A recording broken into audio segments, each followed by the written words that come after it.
Now today, one of the little projects I wanted to work on today while I have time, and I need to really think about how I want to do this because I have a lot of choices. So what I did is I want to make a box to warm the tires.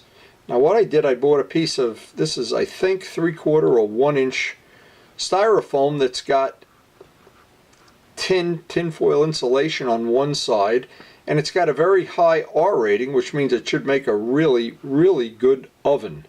So in essence, what I want to do is make a little box out of this, and there's only a few tools I'm going to need here. In fact, I'm probably not going to use all of them, but one of the things I did have left over from when we did the central air conditioning ducts, we put some extra ducts in the house. I had a piece of this. It's really tin on one side. It's like duct tape with tin on one side. So I got to use that up. Well, use some of it anyway. And I have a big sanding block for truing up the edges. Now, and before I go a lot further on this, I want to explain why I want to have this. Now, we've been changing tires, and having 7 motorcycles is always a tire that needs to be changed. And what happens in the summer, you can lay the tire out in the sun. Usually brings it up to about 130, 140 degrees. Makes putting on a tire very easy, and we've done a lot of that. But the idea is I don't want to scratch rims all winter. Some of these bikes are going to need tire changes in the winter. Now, one of the really cheap ways, and this just shows how thick the foam is, one of the, I guess, not cheap ways, but you could buy a tire warmer that like they use on race bikes, and that's probably 150 bucks. Well, this piece of foam was 10 in Lowe's, I think $10.99. But anyway, it's all beside the point. For about $10, $15, you can have something that's going to work really well. Now, in this case, and this is something I wanted to mention, even the time that both Glenn, myself, and several of my other friends that have customized bikes, once you have wheels that are either powder coated, painted, anodized, or that they're not raw aluminum and you just can't buff out a scratch, well, on paint, sometimes you can, but it's better if you don't scratch them at all. Now, what I did, I took a measurement of the biggest of the wheels will change. The Suzuki front wheel is a 19-inch wheel. So I decided, I went down, made a little drawing up, got a ruler out. I wanted to figure out a way I could use all the foam or most of the foam and not use so much that I had to buy a second sheet. So I came up with the dimension of 30 inches square as the starting point, and that would give me enough left over for a double lid. And it sounds like this would be real easy. I have a few single edge razors left in my my little guillotine here, but I thought this would be a relatively easy material to cut, and because of the tinfoil and the glue holding the tinfoil, it gets a little sloppy cutting it, so I need the sanding block to true up the edges. Well, another thing too is that the razor blades are not really convenient to hold. So what I tried to do, I tried to come up with a system that I could hold the razor blade at 90 degrees to the foam, which would make the truing up a lot easier. Well, what happened with that, what made it easier was, and there's a lot of different ways to do this, but just having it in a vice grip and then running the vice grip along the edge of a ruler, and I had 4-foot steel rulers. By running it along the edge, it kept it relatively true. It just needed a minimum amount of work to true up the edge. Now, it isn't like you're building a rocket ship to the moon here, but it is nice, and I just like having the nice edges. Since I anticipate having this pretty much for the rest of my life, there's no wear and tear, there's no moving parts, and unless we set the house on fire or whatever, this should be a forever tool that we can add to our shop. Now, it's not only to our shop. If we're going to change tires, Luciano has a tire machine. Several other people I know, I think Pokey has his own tire machine. But you can just borrow this box in the middle of the winter, warm up a tire to 140 degrees, and boy, it saves a lot of back braking work. And the biggest thing it saves is gouging up these $1,000 rims. So once I got the material cut, and I figured out that the 30-inch square dimension was a good place to start, I had to go through and cut the pieces one by one, take them outside onto my little table that I have outside so that I could true up the edges. Luckily for this, the wind was blowing. And when you cut this material, you see why. It's like it rains styrofoam dust. So it's nice if you can do it outside as much as possible. And in my case, I tried to do some of it on the carpeting where I could keep it flat and keep all the edges at 90 degrees. And to a certain degree that worked, but there's always a big vacuum job at the end of it anyway. So I don't know why. I don't know why this was making me crazy that there was so much dust. You can see some of the dust here, that this styrofoam dust. But anyway, when I figured this would take the better part of a morning, it took, I think, about 2.5 hours to do the whole job. And I spent a lot of that time truing up the edges, making it as neat as possible. Now again, because the material's relatively inexpensive, you don't have to go crazy trying to save every inch of it. But I did want to use the whole piece of foam, and so I guess this is just being cheap or something. I'm sure that's part of it. But anyway, I came up with the box part so that this, where I cut the 30-inch piece, both of these would come off the other side. They're 9 inches high. So my dimensions are 30 by 9. And that should be, and I thought how nice this is going to be, if we ever want to warm 2 tires up at once. Well, yeah, that could help, because usually when we're changing tires here, we're doing both of them at the same day. That's what we did with Glenn's bike and several of the other bikes that I've done. Now, what I did, I tacked this together. When I say tack it, I just put my silver tape, or I guess you could use duct tape, since this is not going to get more than about 140 degrees, and duct tape is plenty good at that temperature. And by truing these up, once I had all 4 of them cut, the trick is to get all 4 of them block sanded down to the same dimension. And by doing that, the lid fits on real nice. And I guess at the end of all this cutting and chopping and everything, I says, oh my God, look at it. I better vacuum some of this up. But what's nice is, and I rotate vacuum cleaners. I buy a new one for the house, which we keep on the second floor. Then I put the one from the second floor in the cellar one out to the garage, and throw the garage one away. So we always have plenty of vacuum cleaners. And when I look back at this tape now, again, when we installed central air conditioning a couple of years ago and had to add some vents. And I had to buy a roll of this. And I thought, oh my God, I'm never going to use it. It's like $12 a roll. Well, I had a half of the roll left over, never realizing I'd use it for this. I said, well, may as well use it up. And what happened? It works so well. I'm really impressed. I'm sure there's going to be some other things, because I didn't obviously use a whole roll. But what it is, it's really nice and strong, and most of all, it's ultra sticky. Now the only problem is when you unroll it, it wants to coil back up like a snake. Anybody that's worked with tape knows that phenomenon. So it's easier to take one side and then start peeling the backing off. That's a little trick that'll work. And what I did, of course, I just put 2 little pieces in each corner before I laid out the big stripes. Once you have 2 corners, it'll stand up on its own end. And then from that point on, I did the corners on the inside with the tape. And what's easy about this is just fold it back to 90 degrees like a book.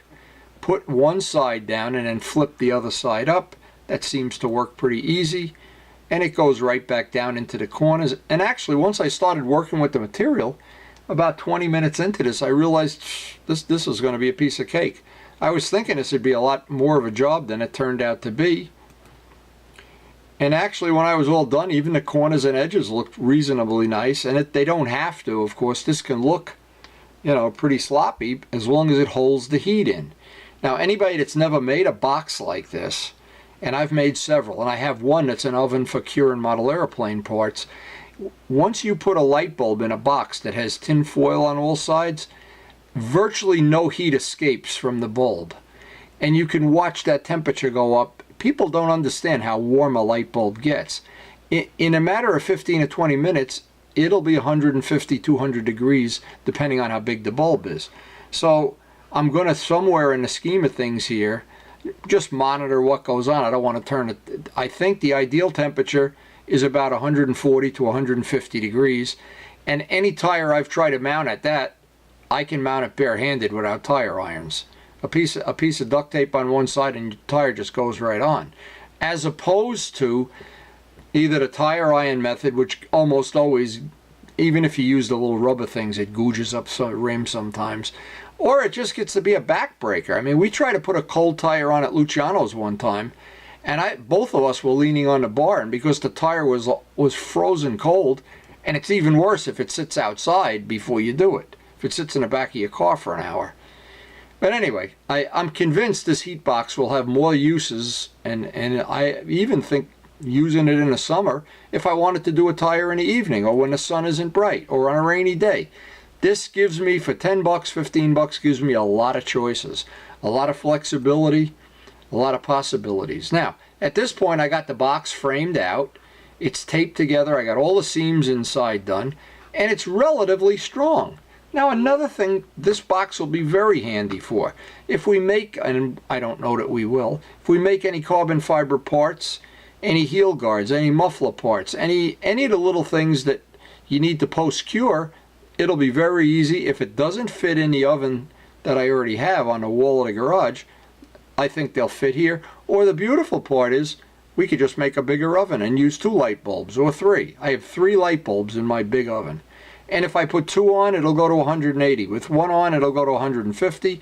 All 3 lights on, it goes to 200 in about 20 minutes. So I know the technology of this works great. And if you really wanted to be a fanatic, if we were changing tires on a regular basis, what I would do is put a little thermostat that would set at kickoff at 200 degrees.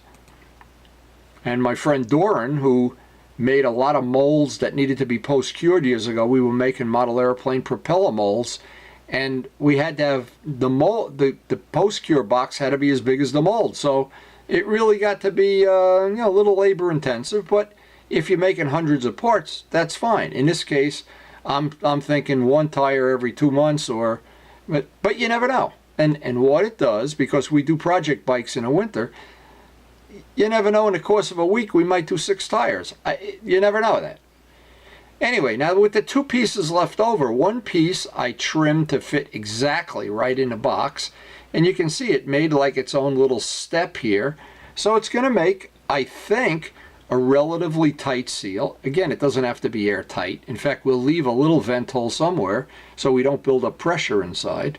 But now I took Brodak 5-minute epoxy, just mixed up all along the edge with a screwdriver, made a big glob of it so that the 2 pieces could be glued together, leaving this little lip.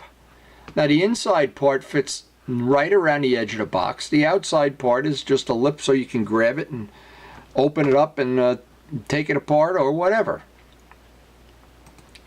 Now once that dried, and I did the same thing with the silver tape, just so basically from the inside of the oven there's no foam exposed.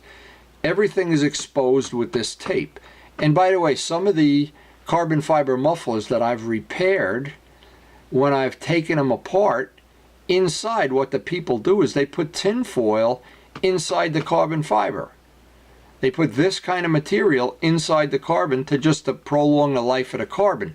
Now in my case, when I made the R1 mufflers, I didn't do that because I wanted to see how long the carbon would last. The GS mufflers lasted 12 years before they started yellowing and they ultimately broke. They get so brittle. But the R1 mufflers look like they're brand new, and that's going to be 6 years already. So again, 5 years. So I don't know that this is an overkill, but again, we'll assume this is going to be as good of a project as we can make. Now, the other trick, I want to find the exact center of it, because that'll I wouldn't want the heat to be off in a corner. Even though it probably wouldn't be a big deal, what would happen then is one side of the tire will be warmer than the other. By having the light bulb right in the middle of this, and by the way, when you buy a light bulb, you can buy anything from a 100-watt bulb, 150, to these bulbs that are made to make heat. Now, if we do have to use a bigger than 150-watt bulb, I'll put some kind of a heat sink right in the middle, just a big piece of something, so that the heat bulb isn't concentrating down into one area. But I don't think that's necessary. I anticipate this is only going to need a 100-watt bulb. Of course, that would depend on how cold it is in the garage or in the cellar. We'd be doing it in the cellar, where it's about ambient, 70 degrees. So we need to just pick this part up maybe another 70 degrees with the light. I mark the center by going corner to corner both ways with the ruler. Figured out how big my little bulb holder. Now these bulb holders are, again, I use this by my drill press. It's got a snap on it. I don't want to make this a permanent part of the project because when I'm going to use it, I'll just disconnect it. It just comes right off with a click. So again, I don't have to invest in another one of these. But again, if you had a tire shop or you were doing this every day, I'd make this a permanent part. And in our case, you could just use the silver tape and tape it in place. So I measured this out, and actually the diameter I needed was pretty much the roll of the silver tape. That made that easy. Got a little coping saw out, a little bit of sandpaper, made a nice tight fit around there. Now if I wanted to, of course, I could take silver tape and go around here. This would make it permanent. This little hood has a little vent hole in it already, which I don't want to plug up just in case. I want to have some venting, but again, I don't want to have it vented like there's no lid on this. I need to control that amount of venting. Anyway, and I didn't want this foam to be exposed, so I put just pieces of the tape in, rounded off that hole all around the whole perimeter, and it's actually a press fit. You don't even have to tape it in. But I could, if I wanted to, just run a couple of pieces of tape here, but you can see there's a couple little vents already in here which I won't tinker with. And for whatever reason, I know I've used this with a 150 watt bulb already, and it has not gotten so hot that it's been a problem. Again, we're looking for 150 degrees. There's probably a million ways. Now, the other thing I wanted to mention, why not just use a couple of heat guns? Well, heat guns concentrate the heat on a tire. They don't spread the heat the way I would like. I would like the whole tire. Picture if you're cooking something in an oven. I would like the heat to be from all angles so it equally heats the tire, not heats one part more than the other. Again, I don't know if that's overkill. And by the way, when I was done, this was the only part of the foam I had left over that actually becomes scrap. So I guess we did a pretty efficient job of laying this project out. And as I look back over it, and I think, how could I have made it better? How can I have made it more efficient? Whatever. I look back and think that this pretty much worked out exactly the way I wanted. For all purposes, it weighs nothing. It's a pound maybe the most. So storing it somewhere is really not a big deal. I can shove it up in the rafters. I'm not going to leave the light in permanently because I use it, again, by my drill press and by the lathe. So, but this reversed little lip is really, it's like a cork in a bottle. So this actually, because I took my time and got a nice fit, it snaps in, should seal pretty well, although it does not have to be an airtight fit for sure. In fact, it's probably better not being an airtight fit. And I know Dave Midgley has made several of these, let's call them ovens for lack of a better word. And the next time I talk to Dave, or the next time if he gets to look at the video, it will be interesting. We can exchange some ideas. I know he's post-cured hundreds of parts in his oven, and we've done it when we've been up by his shop. And again, from the outside, if you really were a fanatic, I guess you could take silver tape and cover the outside, or you could spray paint it with barbecue paint, or write Ducati over here, or I'm not sure. I'm not sure what. But I do know this. We've added for 10, 15 bucks and a couple hours of labor, we've added a tool to our arsenal of tools that are going to allow us to work on motorcycles more conveniently with better quality standards. And there's nothing I can ever remember more aggravating than in the days when I would take one of my beautiful rims to some dealer to change a tire. And I would think, do I want to change this tire myself? No, I better let a professional do it. And I'd bring it to him and he chewed it up worse than if I would chew it up. So, and then he'd say, just touch it up. Well, you know, I'm not sure I'm not a touch-up kind of guy. I would rather just not scratch it. So what happened, it conveniently fit right above my, some of my parts here. This is the RD parts, GS parts. It just fit right in. Just couldn't have been any better. Just couldn't have been perfect. Now, in the very near future, and we're coming up on probably midwinter, we're going to be doing the wheels for the R1. Now, the point is, I don't want to do the wheels while I still have mileage on the tires. I've probably got another 1,000 miles on these tires. And because they're soft tires, and if I get 3,000, that's about it. And I don't like riding bikes with squared off front tires or back tires, and people live with it. They just go for a ride and they just ignore the fact that the bike is flopping in on turns and stuff. But it bothers me. I don't like doing that. That's one of the things I really don't like. So in my case, maybe I change tires even before I have to. I don't know. But I think back many, many times when I'd say, oh, I'll get another 10 rides out of it. Oh, 14 rides or something. And once they get squared off, no matter what, the bike just doesn't handle as crisply or as predictably as it should. So what I'm saying is, if you're needing a tire change, maybe it's best not to prolong it, or not to get in the rut of trying to get every last mile out of a tire. Now, I just did the tire on the GS. I did the rear tire, and if I had this tire box on that day, I know I would have been able to get it on the way I've been trying to with the zip ties or the tape. And several people that have sent me feedback have been using that method or different methods. And we still have Chuck's tool. I still want to try that. I hope Chuck has a tire to change soon. We can try it, because that's basically, I think, made for dirt bike tires, aluminum rims. So, but having this box, and this is the thing I always say, you can laugh all you want. That is going to be a tool that I think we're going to use. And even if we go up to Luciano's to change tires up there, and he has a tire machine, but if we warm the tires up, it's going to make it a little bit easier, even if you have a tire machine. Now, I don't see any downside to this. What I think is, when we finally get to do the R1, well, we're going to do it when all these bikes wear the tires out. The R1 wears them out a lot faster than all the other ones, though. But I just think it'll make our winter and our project bikes just a little bit nicer. And I hope I've given you some good ideas of stuff you can use on your own. And you can always borrow this box from me. That's no problem.